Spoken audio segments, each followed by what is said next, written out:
Have you ever noticed how the things you bought, maybe last year or even just a few months back, suddenly seem to cost more? Your morning coffee, groceries, even just getting across town, it feels like your money just doesn't quite stretch as far as it used to. Okay, let's unpack this a bit. That feeling. It isn't just you imagining things, it's actually a direct result of this fundamental economic force called inflation. So today, we're going to deep dive into inflation. We'll look at what it is, why it happens, how it affects our daily lives, and maybe most importantly, what steps you can actually take to protect your financial well-being. Our mission here is really to cut through the noise and give you some clear, actionable insights. And what's really fascinating here is inflation isn't just some statistic you see on the news, right? It's a living, breathing dynamic that kind of quietly reshapes your purchasing power and your financial future. It might feel a bit abstract sometimes, but its effects are incredibly tangible. I mean, they hit our wallets directly, will help you grasp the core mechanics so you feel, genuinely well informed and empowered rather than maybe overwhelmed by it all. Okay, so we've all felt its effects, definitely. But to really get a handle on this, we need to strip away the assumptions. What is inflation at its very core, like from an economic standpoint? Well, in its most straightforward sense, inflation is a sustained and general increase in the prices of goods and services. And that's across an entire economy. It's not just one specific item getting more expensive, you see. Right. It's this broad, continuous upward trend affecting almost everything you buy. Right. Okay. And to really bring that home, our source material gives this really vivid example. Like, imagine 100 baht today. Because of inflation, that 100 baht buys less than it could have just last year. And think back maybe 10 years, you might have grabbed a bowl of noodles for, say, 25 baht. Today, well, that same bowl often costs 50 baht, maybe even more. That's a huge shift. It really is. Yeah. And if we connect this to the bigger picture, that's inflation actively reducing the purchasing power of your money over time. It's a crucial distinction, too. It's not necessarily that the noodles themselves are intrinsically more valuable now. Instead, the currency you hold, each individual baht or dollar or euro, it simply has less individual value. You need more of it to get the same amount of stuff. It's a subtle but really powerful shift in how far your earnings and savings actually go. Okay, so we know what inflation is, this sort of pervasive, quiet shrinking of our money's value. But the big question everyone always asks is why? What's actually driving these prices up? It can't just be a feeling. What causes this fundamental economic shift? Ah, that's the real puzzle, isn't it? And there isn't just one single answer. There are several key reasons, and they often interact in pretty complex ways. But we can kind of break them down into distinct categories to make it clearer. One major factor, often the most intuitive one for people, is higher production costs. Okay, production costs. So is that basically just things costing more to actually make? Exactly. Yeah. And it's a fundamental reality for many businesses. Think about the companies making everything from, I don't know, your clothes to your car. If their costs for inputs go up, maybe fuel prices for shipping just soar, or wages for their workers increase, or maybe the raw materials they need become way more expensive, well, they face a difficult choice. To maintain any level of profitability, they're often forced to pass those increased costs onto us, the consumers, by raising their selling prices. Like a chain reaction, really. A fundamental economic pressure they're under. That makes a lot of sense. So it's not always companies just deciding to charge more. It's often a direct response to their own costs going up. But what about those times when it feels like something gets expensive just because it's suddenly super popular? Is that linked to inflation too? You're hitting on the second major cause there. Increased demand. Yeah, picture this. Everyone, all at once, is rushing out to buy the latest, the hottest new smartphone. The demand for this thing is incredibly high, but the available supply, especially right at the beginning, is limited. So when demand significantly outstrips that available supply, well, prices will inevitably rise. Consumers are essentially competing with each other for those scarce goods, and that competition just bids the price up. It's a classic supply and demand, really, playing out on a big scale. Right, like a bidding war almost. That really clarifies it. So we've got costs going up and we've got demand pulling prices up. What about something a bit more macro? Are governments or central banks involved in this picture at all? Oh, they absolutely are. And this brings us very neatly to the third significant cause, monetary policy.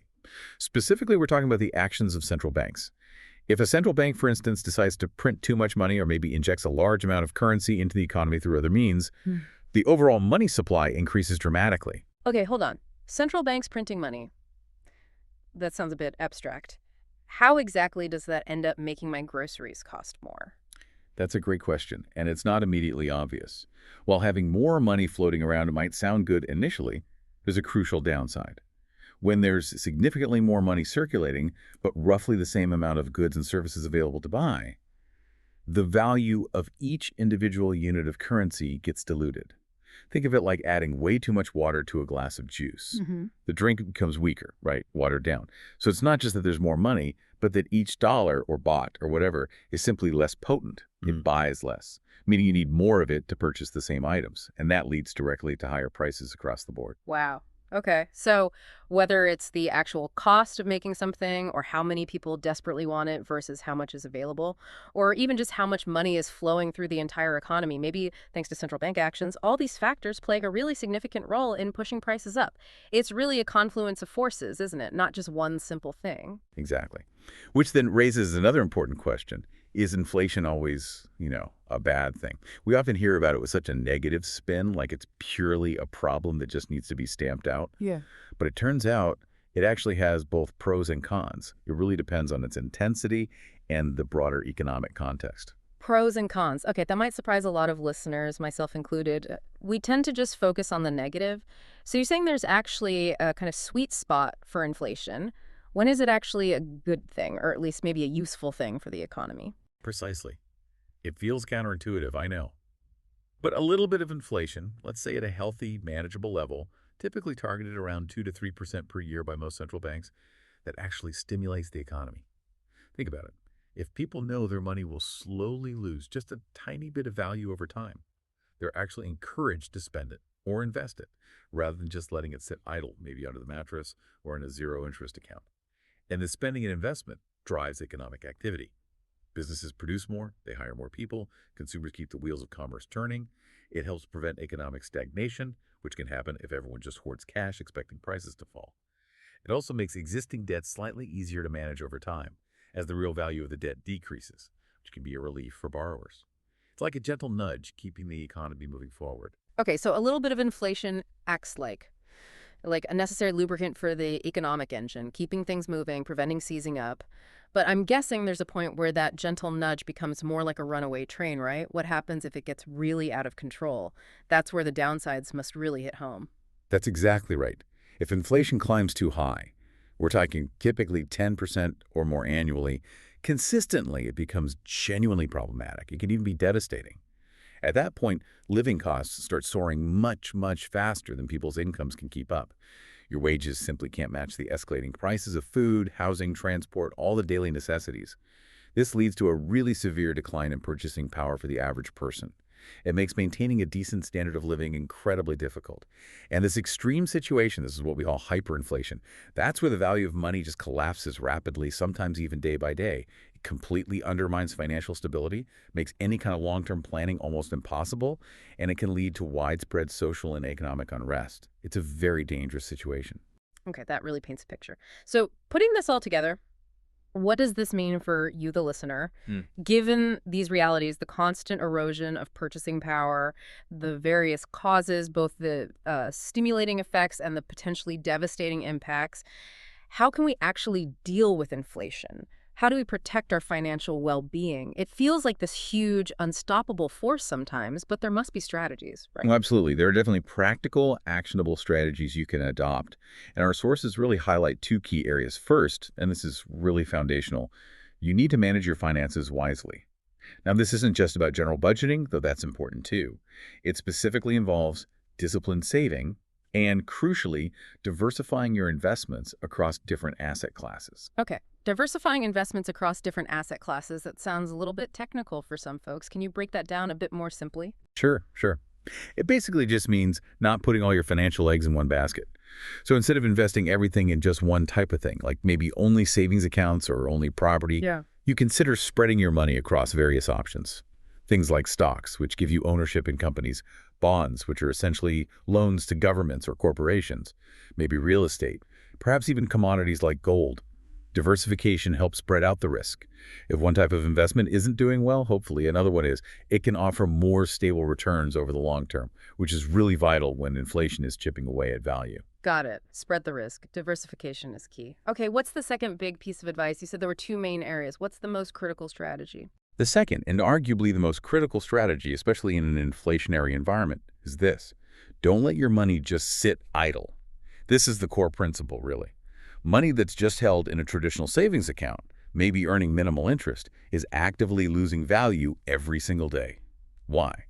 Because its purchasing power is being eroded by rising prices. The absolute key is to make your money grow, ideally at a rate that at least keeps pace with inflation, or even better, exceeds it. Right, so sitting on cash is actually losing money in real terms. What does making it grow look like in practice then? What kinds of things should people be considering instead of just that low-interest savings account? Well, instead of letting it lose value, you should consider investing in things that have the potential to grow. This could include things like mutual funds, which are great because they pool money from lots of people to buy a ready-made diversified portfolio. Or investing in individual stocks of strong, well-run companies. Or perhaps assets like gold, which has historically been seen by many as a hedge against inflation, a store of value. These types of assets have historically shown the potential not just to keep pace with inflation, but also to outgrow it over the long term.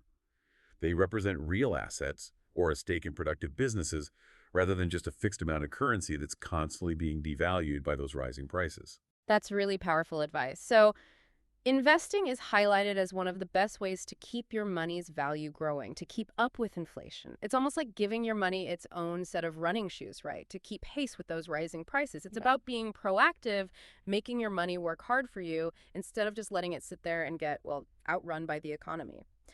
So, just to sum up then, we've seen that inflation is essentially that invisible force making everything feel more expensive over time. It's a constant, fundamental player in our economic lives. Not just some abstract theory, but something we genuinely encounter every single time we open our wallets or check our bank balance. Exactly. And it might seem daunting, maybe even a bit scary when you first start digging into it, especially when we talk about extreme scenarios like hyperinflation. But the key takeaway, I think, is pretty clear.